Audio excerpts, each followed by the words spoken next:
মধ্যপ্রাচ্যে যুদ্ধের কারণে Dammam, Jeddah, Medina, Riyadh, Sharjah, Abu Dhabi সহ যেসব যাত্রীগণ ওই পথে যাবেন তাদেরকে এয়ারলাইন্সের সঙ্গে যোগাযোগ না করে এয়ারপোর্টে যেতে নিষেধ করেছে হজরত শাহজালাল আন্তর্জাতিক বিমানবন্দর কর্তৃপক্ষ এবং বাংলাদেশ বিমান।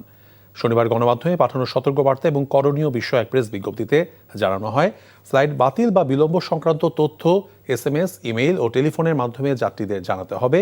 যাত্রীদের প্রয়োজনীয় তথ্য সরবরাহের জন্য এয়ারলাইন্সের স্টাফদের বিমানবন্দরে রাখা।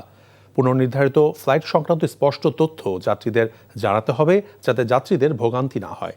ভ্রমণোচ্ছুক যাত্রীদের নিজ নিজ এয়ারলাইন্সের সঙ্গে যোগাযোগ করে ফ্লাইট স্ট্যাটাস জেনে নেওয়ার জন্য যাত্রীদের অনুরোধ করা হয়েছে।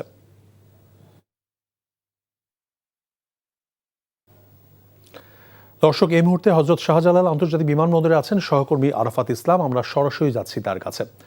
আরাফাত, মধ্যপ্রাচ্যের বিভিন্ন দেশে ফ্লাইট বন্ধের কি প্রতিক্রিয়া পড়েছে বিমানবন্দরে? ইরান ইসরায়েলের চলমান সংঘাতময় পরিস্থিতির কারণে মধ্যপ্রাচ্যগামী বাংলাদেশ থেকে যে সকল ফ্লাইট রয়েছে প্রায় সব ধরনের ফ্লাইট ইতিমধ্যে বাতিল করেছে বিমানবন্দর কর্তৃপক্ষ। এবং তারা যেমনটি জানিয়েছেন, স্ব এয়ারলাইন্স এবং যে সকল এজেন্সি রয়েছে তাদের সাথে যাত্রীদের যোগাযোগ করতে বলা হয়েছে। একই সাথে যে সকল এজেন্সি রয়েছে তাদেরও কিন্তু বিমানবন্দরে এসে যাত্রীদেরকে এই বিষয়ে অবহিত করা এবং প্রয়োজনীয় যে সকল সহযোগিতা সেটি প্রদান করতে বলা হয়েছে। এদিকে চলমান যে সংকট বা ফ্লাইট বাতিল করা হয়েছে এটি অনেকেই কিন্তু জানেন না, এবং দেশের বিভিন্ন প্রান্ত থেকে যারা মধ্যপ্রাচ্যগামী যাত্রী রয়েছেন তারা কিন্তু বিমানবন্দরে এখনও আসছেন। বিশেষ করে রাতের ফ্লাইটের যারা অপেক্ষমান যাত্রী রয়েছেন তারা আসছেন এবং তারা এসে অনেকেই কিন্তু জানছেন বিষয়টি। তার ফলে কিন্তু তারা অনেকটা হতভম্ব অবস্থায় রয়েছে। তারা যেমনটি বলছেন যে তারা আসলে জানেন না, এবং তাদেরকে যেমনটি বলা হয়েছে যে সংশ্লিষ্ট এজেন্সির সাথে কথা বলতে, তারা অনেকে এজেন্সির সাথে কথা বলছেন, কল দিচ্ছেন, এবং এজেন্সি থেকে তারা যেমনটি বলছেন তারা আসলে তাদেরকে অপেক্ষা করতে বলছেন পরবর্তী নির্দেশনা না দেওয়া পর্যন্ত। এবং এখানে আমার সাথে অপেক্ষমান বেশ কয়েকজন মধ্যপ্রাচ্যগামী যারা যাত্রী রয়েছেন তাদের সাথে কথা হয়েছে।